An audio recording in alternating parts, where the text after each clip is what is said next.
வணக்கம். இன்னைக்கு நம்ம பூனையை பத்தி தான் பார்க்க போறோம். பூனை எல்லாருக்கும் பிடிச்ச ஒரு பெட் அனிமல். ஏன் அந்த பெட்டுக்கு பூனைன்னு பேர் வந்துச்சு, மற்ற மொழிகள்ல அதுக்கு என்னென்னலாம் பேர் இருக்கு மற்றும் அதோட சிறப்பு குணங்களை பற்றியும் இந்த வீடியோல பார்க்க போறோம். வாங்க வீடியோக்குள்ள போலாம்.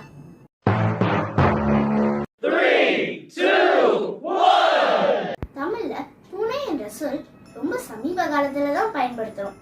சங்க காலத்துல பூனையை குறிக்க பிள்ளை, வெகுரு, பூசை என்ற 3 சொற்களை தான் பயன்படுத்தியிருக்காங்க. அதுல பூசை என்ற சொல் இப்ப பூனை என்ற சொல்லா மருவி வந்துருச்சு. அதுதான் இப்ப நம்ம பயன்படுத்திட்டு இருக்கோம். பூனைய தெலுங்குலயும் ஹிந்திலையும் பில்லினும், மலையாளத்துல பூச்சானும், கன்னடத்துல பெக்குனும் கூப்பிடுறாங்க. இது எல்லாமே தமிழ்ல இருந்து போன சொற்களோட திரிப்பு தான். 10,000 ஆண்டுகளாவே பூனைகள் மனிதர்களோட தொடர்புல தான் இருக்கு. முதல்ல ஆப்பிரிக்கன்ஸ் தான் பூனைகளை பெட் அனிமலா வளர்க்க ஆரம்பிச்சாங்க. பூனையோட வயசு சராசரியா 15 ஆண்டுகள். இருந்தாலும் கிரீன் பாப்புன்ற ஒரு பூனை 40 வயசு வரைக்குமே வாழ்ந்திருக்கு. பூனைக்கு முன்னங்கால்கள்ல 5 நகங்களும் பின்னங்கால்கள்ல 4 நகங்களும் இருக்கும்.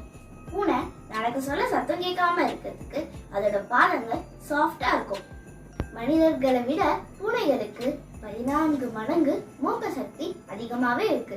அது மட்டும் இல்ல, 6 மடங்கு பார்வை திறனும் இருக்கு. சராசரியா பூனைகள் ஒரு நாளைக்கு 15 மணி நேரம் தூங்கும். பூனை தனது வேர்வையை அதனுடைய உள்ளங்கால் வழியாக வெளியேற்றும்.